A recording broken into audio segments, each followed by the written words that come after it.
Seguimos con más de Entre Noticias. Recuerde nuestra etiqueta N Sismos, nuestras redes sociales @EntreNoticiasGB. Utilice esta etiqueta y también vamos a continuar aprendiendo el día de hoy, además informándonos con el ingeniero geólogo Orlando Méndez, además profesor universitario, sobre todo esto que tiene que ver con los movimientos telúricos, los sismos, a propósito de lo que vivimos en nuestro país el pasado martes 21 de agosto. Quizás algunos se dice que por desconocimientos a veces reaccionamos de una manera inapropiada, pero eso lo va a contar usted un poquito más adelante. La etiqueta, ahí la tienen en pantalla, EN Sismos. Profesor, dejábamos una pregunta abierta en el segmento anterior. Si este movimiento que ocurrió aquí en nuestro país ha sido uno de los más fuertes o de los tres más fuertes de 6.9 grados, ¿cuál fue la diferencia con los anteriores, que quizás fueron de menor intensidad, que no dejó, en este caso, hechos pérdidas humanas, gracias a Dios? La gran diferencia, ¿cómo se explica eso? Sí, la gran diferencia de un terremoto es, primero, la profundidad donde la falla, la fractura, se rompe o mueve. Entre más profundo, pues más alejada está de superficie. Entonces las ondas sísmicas se van atenuando en su recorrido. Okay. Ese sitio donde rompe la fractura abajo y libera la energía se llama el hipocentro, o el foco, vamos a llamarlo más bien el foco, más fácil. Si el foco ocurre aquí, que libera la energía, las ondas se expanden en forma esférica y llegan a superficie. El punto más cercano al foco en superficie es lo que llama el epicentro, el famoso epicentro. Y es el sitio donde la energía llega con más fuerza. Ahora bien, si la distancia entre el epicentro y donde se generaron las ondas sísmicas del terremoto es grande, pues llega atenuado. Si es muy somera o muy cerca de superficie, bueno, el impacto es mucho mayor. Okay, vamos Sí, continúe, perdón. Bueno, sí, para entonces decir por qué aquí no hubo la cantidad de daños, ni heridos, ni fallecidos. La otra combinación es la naturaleza del suelo del sitio, el subsuelo. ¿Cómo el subsuelo del sitio? ¿Son rocas duras? ¿Son rellenos sedimentarios, o mejor dicho, rellenos de material suelto, flojo? Entonces, si la roca es dura, el terremoto vibra, hace vibrar la región y tiene una fuerza. Pero si las rocas son blandas, como ocurre aquí en el Valle de Caracas, que cuando los terremotos llegan al Valle de Caracas, el Valle de Caracas está compuesto por espesores gruesos de materiales más o menos incoherentes, que los geólogos llamamos aluviones. Allí la onda sísmica se amplifica. Entonces hay dos cosas. Uno, la profundidad del foco. Dos, el tipo de material que rellena el subsuelo del sitio, la región, la ciudad, de los pueblos. El terremoto que acaba de ocurrir tuvo una profundidad allá cerca de Yaguaraparo, de 31.6 kilómetros, prácticamente 32 kilómetros de profundidad. El suelo de Yaguaraparo no es tan suelto como el de otros sitios como Cariaco. Entonces, a esa profundidad y a la distancia del epicentro de Yaguaraparo, que fueron 5 kilómetros, llegó la onda sísmica. Se pudo recorrer prácticamente toda Venezuela, llegar a Colombia, pero venía muy profunda. Por lo tanto, los efectos fueron relativamente menores, afortunadamente. Pero en Cariaco, y permítame decir, y aquí en Caracas, en Cariaco, en 1997, la profundidad fue de 20 kilómetros, 10 kilómetros menos, y el epicentro fue cerquita del pueblo de Cariaco, prácticamente en Cariaco. Y en Caracas, en 1967, la profundidad fue de 16 kilómetros apenas, la profundidad del terremoto. Se generó en la falla de San Sebastián, en la costa norte del país. Y con esa fuerza, por ser tan relativamente poco profundo, y la naturaleza del Valle de Caracas se combinaron y dio siendo de 6.5, tuvo todas las afectaciones civiles, sociales, vidas y todo lo que sabemos del terremoto de Caracas. Entonces, esa es la gran diferencia. Por fortuna, en este caso, el terremoto fue más profundo y no tuvo esa gran afectación. Y así, al igual, como lo mencionaba al inicio de la entrevista, profesor, determinar la profundidad de un próximo evento es imposible. Eso es imposible. Los terremotos son impredecibles. Profesor, aquí yo quiero mostrar esto que está aquí, y porque el profesor además, en aras de aprender con él, yo le decía, profesor, hablemos con estos términos lo más sencillo posible. Trajo bueno, para mí esto es un resorte, pero No, el profesor nos va a explicar. Es un terremoto que usted tiene Fíjense en la mano. ustedes, para mí, fíjense lo que es el tema de la interpretación, y qué interesante esto.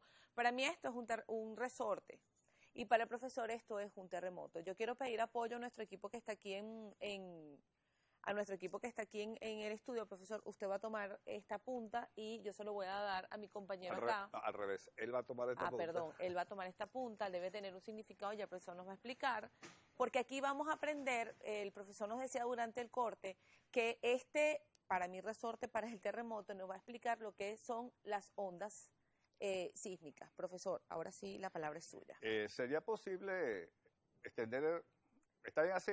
Que se aleje un poquito más él, profesor. No, porque que no esté fuera de foco, que no esté fuera de cámara, debe estar en cámara, y yo también. A ver, y se puede hacer algo. Bueno, vamos aquí. Bueno, ¿qué tal? ¿Se ve aquí? Sí, se ve. Sí, mire, profesor, ahí está en pantalla. Sí, pero está muy corto, ¿entiendes? Él tiene que estar un poquitico más cerca. Más largo. Tú no puedes abrir la... Ajá. ¿No estamos al aire o sí estamos al aire? Sí, estamos al aire, bueno, profesor. Ajá, ahí está. Muy bien, en todo caso.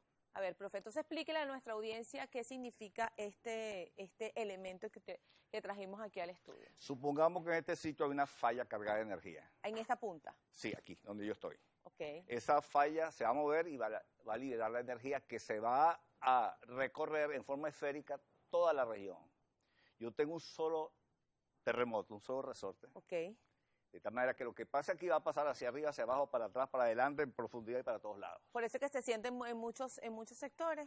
Sí, y claro, eso viaja muy lejos. Y además debo decir que las ondas sísmicas se distribuyen regionalmente exactamente como cuando se lanza una piedra al agua. Las ondas van abriendo y van atenuando a la distancia. De manera pues que supongamos que aquí hay una gran energía, se está acumulando una gran energía y de repente se libera. Vamos a tensar un poquito más. Okay. Entonces viene la gran energía y este es el primer tren de ondas sísmicas. Y ahí está el movimiento, sí, ahí se ve. ¿Se puede ver bien? Sí, profesor, ahí está, mire, ahí está arriba su cámara, su pantalla, perdón. Ajá. Bueno. ¿Este movimiento qué es, profesor? Este movimiento es frontal. Empuja y retrocede. Okay. Avanza y retrocede. Este es el primer sistema de ondas sísmicas que se dispara. Se llaman ondas primarias. Okay. Se mueven a 36.000 kilómetros por hora. Ojo. Luego, instantáneamente vienen las otras ondas que llaman las secundarias. La secundaria tiene un efecto como olas. Okay. La corteza, las rocas se mueven exactamente. El terremoto de Caracas en 1977 se pudo ver esto perfectamente bien. Esto tiene una componente vertical. Estas ondas sísmicas son mucho más efectivas. Se mueven a 18.000 kilómetros por hora. Y finalmente, las ondas superficiales que llaman, son ondas más caóticas, más complejas y que tienen un comportamiento, como ven, bastante dinámico. Estos tres tipos de ondas pueden afectar a una edificación que no esté preparada para resistir esto, que no puede resistir esto o que no puede resistir esto. Puede ser un edificio, un viaducto. Por ello, y aquí concluyo esta la explicación del resorte, que está bastante buena. Sí, gracias, es necesario, y para eso hay reglamentos, hay una cantidad de normas y leyes que indican cómo deben ser las construcciones, qué tipo de materiales, qué tipo de estructuras deben tener para resistir los terremotos. Y decimos, las estructuras deben ser sismo resistentes. Por cierto, no antisísmico. Antisísmico no hay nada. El terremoto viene, el terremoto... Además, esto es propio de la naturaleza. Sí, es una y además el respuesta a la terremoto se produce y se va a sentir. El término correcto, y solamente para que tratemos de usar ese término correcto, es sismoresistencia, sismo resistente. Profesor, y usted ahorita como ingeniero ya nos va a hablar un poquito de estas edificaciones, sobre todo en estas ciudades como Caracas, por ejemplo, donde vemos muchas viviendas construidas en estos cerros y que de alguna manera pues son más vulnerables. Pero eso lo va a explicar usted más adelante porque quiero concluir el punto de las ondas sísmicas que muy bien lo explicó. Hablaba de las primarias, las secundarias y las superficiales.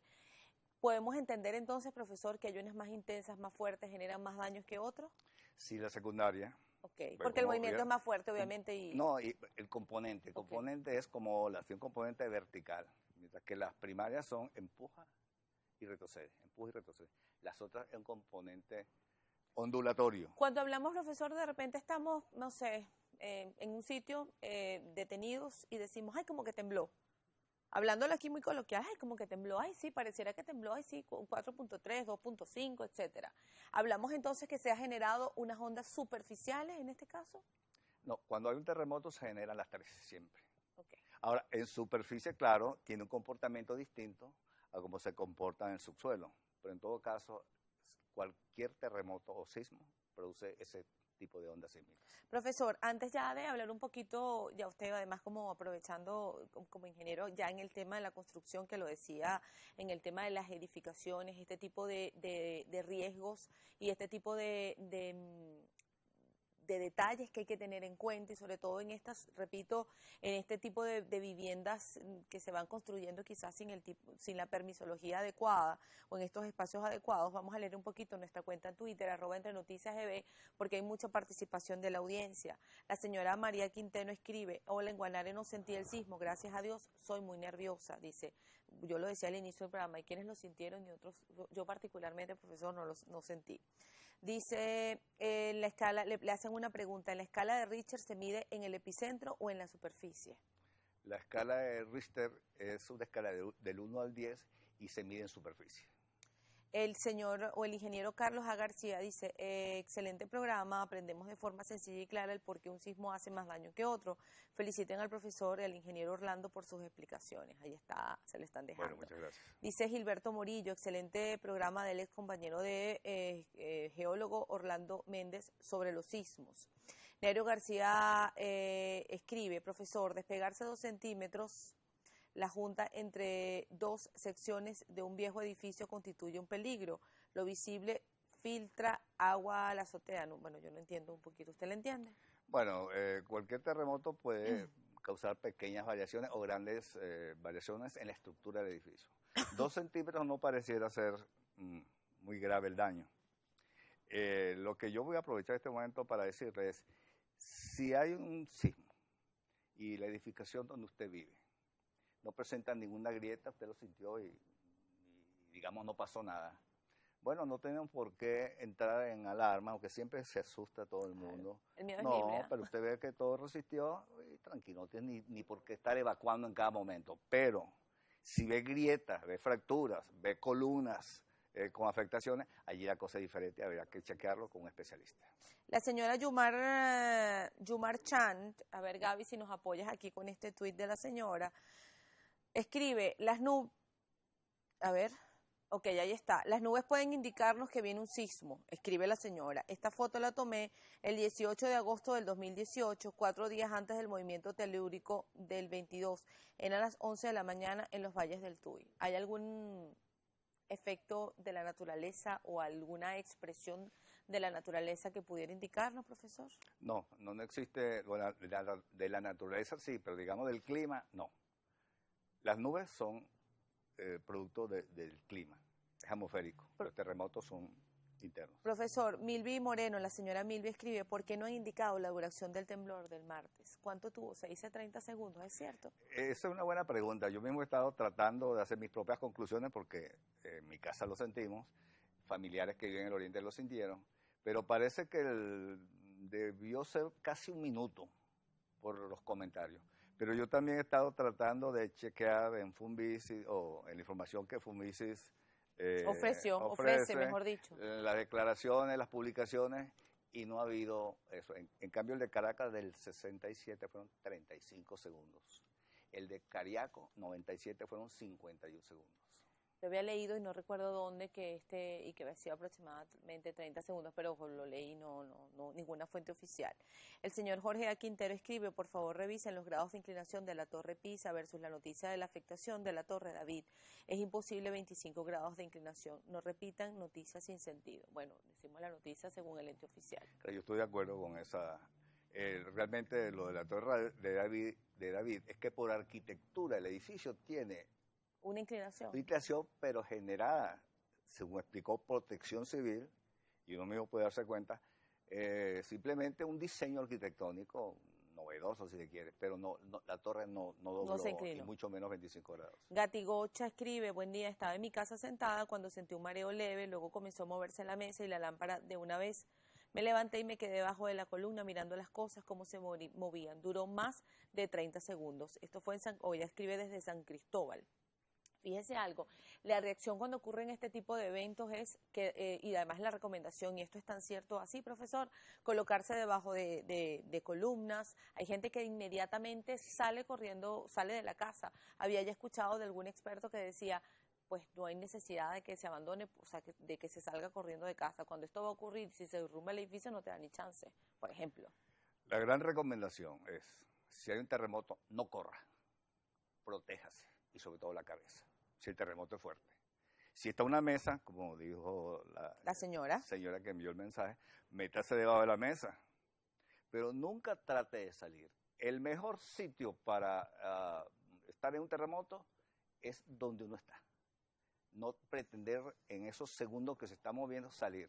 Ahí es donde vienen los heridos, donde vienen. Porque además hay un caos, ¿no? Propio del mismo nervio de querer salir. El nerviosismo, el pánico es lo peor que puede ocurrir. Y aunque no es fácil dominarlo, mi recomendación es contrólese. Uno tiene que controlarse porque la seguridad puede imponerse sobre el miedo. Protéjase donde pueda. Eso es lo importante. El señor Nerio García le escribe, profesor, las explosiones nucleares experimentales contribuyen al desplazamiento de las capas tectónicas y provocan terremotos. No sé si es una afirmación o una pregunta, pero se lo escribe el señor García. Bueno, si se hace una explosión nuclear en una falla o muy cercano a la falla, podría ocurrir algún movimiento sísmico generado por la falla. Pero la explosión por sí sola genera un terremoto.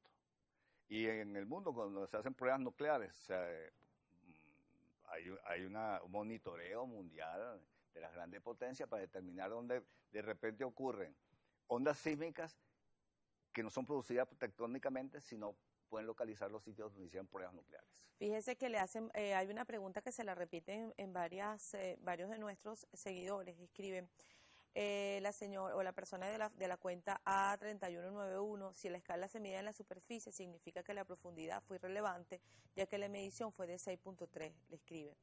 Eddie González le escribe, ¿cuál es la verdadera magnitud del sismo? ¿La que dijo el Servicio Geológico de Estados Unidos de 7.3 o la de Fumbisis de 6 y pico? Sin duda la de Fumbisis. Fumbisis es un instituto extraordinario, con una gran capacidad de tecnicismo. Tiene 36 estaciones sismológicas en Venezuela.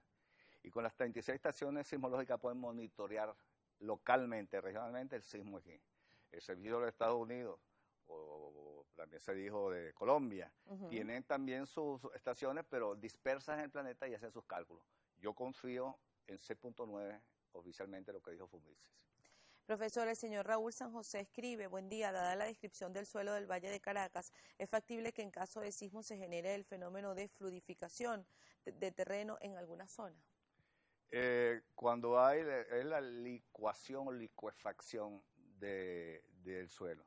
Si el suelo está saturado con agua, cuando viene la onda sísmica, eso ocasiona una dispersión, una incoherencia de los granos que forman el material, entonces se comporta al estilo de arenas movedizas. Y un edificio que esté arriba o una casa, pues simplemente hundirse, pero hundirse unos metros, no mucho más. El señor José Carmona escribe, la ionización de la atmósfera tiene algo que ver con los sismos. Leí que 3 días antes de este sismo hubo una alta actividad de ionización medida. No, no hay ninguna relación, ninguna. Más bien quiero mencionar algo. El 9 de agosto, antes del 21, en Cariaco hubo un movimiento sísmico de 4.5. El Cariaco dijo, mira, la falla está entrando en actividad, y eso fue un aviso de la propia naturaleza. La señora Naireli Flores, aquí en Tucupido, Estado Guárico, también tembló, nunca había pasado algo así aquí, las personas estaban asustadas.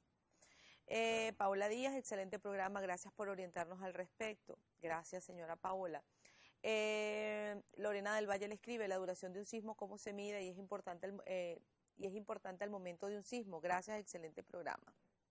Sí, eso se mide con el sismógrafo. El sismógrafo puede medir la duración, el momento en que entran las ondas primarias, las secundarias, las superficiales, y eso se mide con absoluta precisión la duración de un sismo. La señora Félix Rivero escribe, ¿por qué en Ciudad Bolívar, enclavada en el macizo guayanés, se sintió tan fuerte el temblor del día martes? Porque las ondas sísmicas se esparcen regionalmente y pasan por todos los sitios, bien sea de rocas muy consolidadas, muy fuertes, como son las del macizo guayanés, y como dije hace un rato, no se generan terremotos allá, pero se pueden sentir, porque yo iba en camino para el resto de Sudamérica, incluso llegar a Colombia. Así es. Ruth Eric le escribe, buenos días, por favor pregúntele al profesor de dónde sale el medidor de esta escala. El medidor del sismógrafo, el de la escala de Richter. Ajá. Ese fue un ingeniero geofísico, Richter, de Estados Unidos, que él creó una escala para medir la intensidad del 1 al 10, y entre uno y otro hay, y esto es bueno decirlo, como es logarítmica o como eso es exponencial, vamos a esa palabra, un terremoto 6 es 10 veces más poderoso que un terremoto 5. Y un 5 más poderoso 10 veces que uno 4. De esta manera que dicen, no, que el terremoto aquí fue 5 y aquí fue 4, fueron más o menos iguales. No, la diferencia es extraordinaria. Profesor, le escribe Daisy López, el temblor del 21 de agosto se sintió en Barinitas, estado Barinas, se sintió tan fuerte de forma lateral de un lado al otro, entre paréntesis, ondas primarias, y duró 40 segundos, tal vez más.